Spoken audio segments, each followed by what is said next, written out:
Blended families in America. The real struggles nobody talks about. The front door slammed so hard the family photos on the wall rattled. 12-year-old Ethan Harper stood in the foyer of the two-story Colonial in Hilliard, Ohio, his backpack slipping off one shoulder, rain dripping from his hoodie onto the hardwood floor. In the kitchen, his stepmother Sarah gripped her phone like it was a weapon, her voice low but shaking with fury. "He has soccer practice with my team on Thursday, Lisa. You can't just change the schedule because you feel like it." A pause, then louder. "He's my son too now. Legally, on paper, and in this house." From the other end of the line, Ethan's biological mother, Lisa, screamed something about court orders, parental alienation, and that homewrecker playing house. Ethan didn't wait to hear more.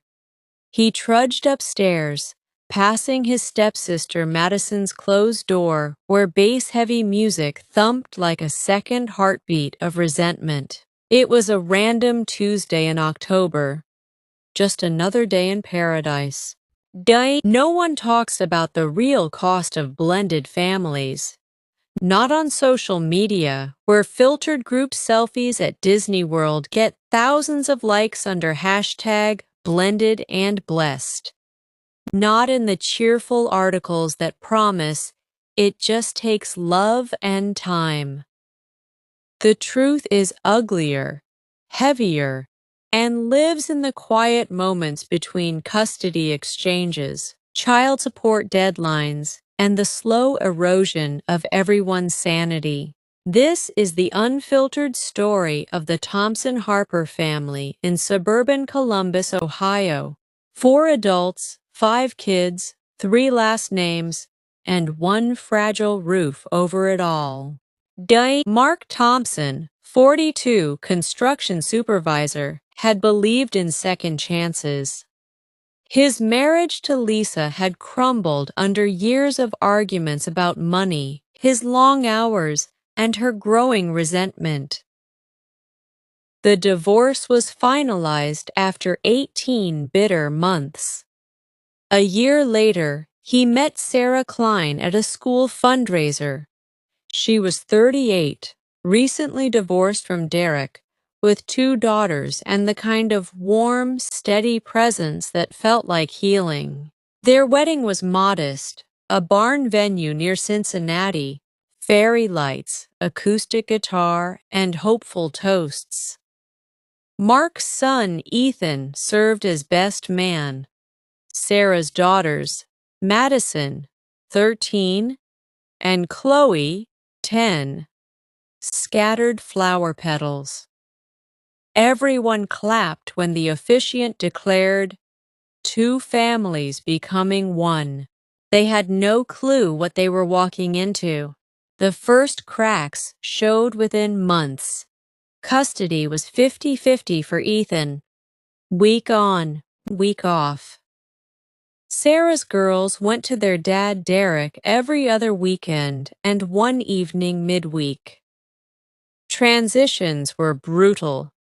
Sunday evenings became a war zone of forgotten homework, duffel bags exploding with dirty clothes, and passive-aggressive texts lighting up phones. Ethan hated the handoff ritual. He'd leave his mom's small apartment in Grove City, where things felt simpler even if money was tighter, and arrive at the Hilliard house to find Sarah trying too hard.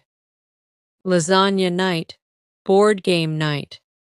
Let's all sit down and share our highs and lows. Night. It all tasted like performance. One Sunday, Ethan walked into Madison, already monopolizing the downstairs bathroom with her endless hair routines. Chloe was on the iPad fighting cartoon characters. Sarah stood at the stove, wooden spoon in hand. "Your mom texted 3 times, Sarah said, forcing cheerfulness. Something about a conflicting dentist appointment next week. I told her we'd handle it. Ethan grunted and headed upstairs. Behind him, he heard Sarah sigh, the sound of a woman carrying emotional weight that wasn't originally hers. Ex-spouse drama operated on its own schedule, usually at the worst possible times. Lisa never let go. She'd show up at Ethan's middle school basketball games in full makeup, perfume, and tight jeans, hugging her son extra long while glaring at Sarah across the gym. "My baby," she'd say loudly enough for parents 3 rows away to hear. Sarah would sit quietly beside Mark, hands folded, pretending it didn't sting. Derek was chaos in human form. He worked irregular hours at a warehouse and drank more than he admitted. Drop-offs were never on time. Once he arrived at 10 p.m. on a school night, blasting music from his truck, reeking of cigarettes and excuses. When Sarah politely reminded him of the custody agreement, he stepped too close in the driveway. "You think you can erase me, Sarah? Those are my girls, my blood, not yours." Neighbors' porch lights flicked on. Sarah held her ground, but later locked herself in the master bathroom and cried until her eyes swelled. Finances added gasoline to the fire. Mark paid Lisa $850 a month in child support. Sarah received about $600 from Derek when he paid it all. The mortgage on the 5-bedroom house they bought to give everyone space stretched them thin. New soccer cleats for Ethan. Dance competition fees for Madison. Chloe's therapy sessions after the divorce. Baby formula and diapers when Sarah got pregnant. Then came Noah. The pregnancy announcement should have been joyful. Instead, it detonated landmines. Madison spiraled first. She had started cutting in 8th grade after her parents split. The scars on her thighs were still faint pink. The news of a new baby brother sent her back to old habits. Chloe, the quiet observer, began hoarding snacks in her room like the family might fracture again and she'd need supplies. Ethan shut down completely, gaming until 3 a.m., earbuds jammed in so deep they might as well have been armor. "I'm not calling that kid my brother," Ethan told his mom during one late-night call. "He's just Dad and Sarah's, not mine." Lisa pounced on every insecurity. "See what happens when you live with them. They're replacing you, baby." Step-sibling tension crackled constantly. Madison and Ethan, both 13 that first full year, were natural rivals. She resented sharing her father with a boy who got equal custody time. He hated how she acted like queen of the house, claiming the best bedroom, the loudest opinions, the most dramatic tears when things didn't go her way. Their fights were legendary. One Thursday evening, it exploded over leftovers. "You ate the last slice of pizza," Madison yelled, slamming the fridge. "I was hungry after practice." "There's cereal," Ethan shot back. Sarah tried to intervene. "Kids, we can order more." "Stay out of it." They both snapped at her simultaneously. Sarah froze, then retreated to the laundry room where she folded clothes with angry precision. Chloe, sweet 10-year-old Chloe, became the family mediator and casualty. She drew pictures of everyone holding hands and left them on beds. No one noticed when her teacher emailed about slipping grades or when she started wetting the bed again during transitions. Co-parenting meetings at a neutral Panera Bread were disasters. The four adults sat at a corner table, like rival nations at a peace summit that no one believed in. Lisa accused Sarah of buying Ethan's affection with new video games. Derek accused Mark of spoiling the girls to look better. Sarah finally snapped at Lisa. "I'm not trying to replace you. I'm just trying to survive." Mark mostly rubbed his temples and wondered why love had to be this complicated. The birth of Noah James Thompson Harper in a rainy April changed everything and nothing. Sarah struggled hard with postpartum. Sleep deprivation mixed with guilt over her older daughters created a perfect storm. Mark worked overtime to cover bills, leaving Sarah alone with four kids who all needed different versions of her. Ethan started mouthing off at school.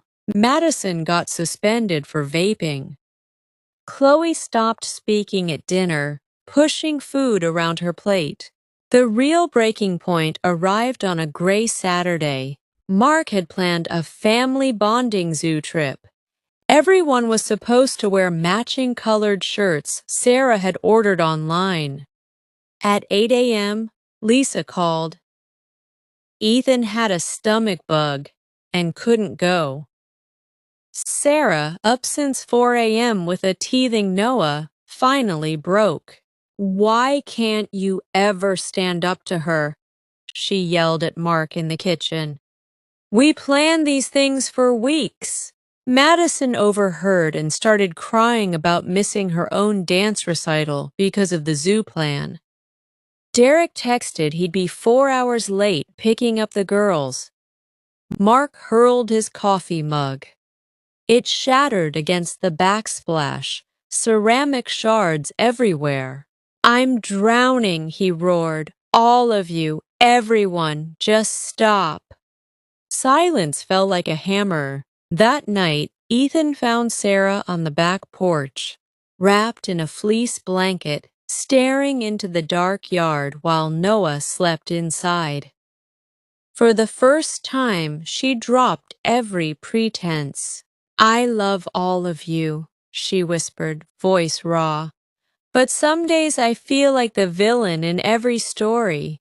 Your mom hates me." Madison looks at me like I destroyed her childhood. "I'm so damn tired, Ethan. I didn't know it would be this hard." Ethan sat beside her. They listened to rain on the roof for a long time. No solutions, just presence.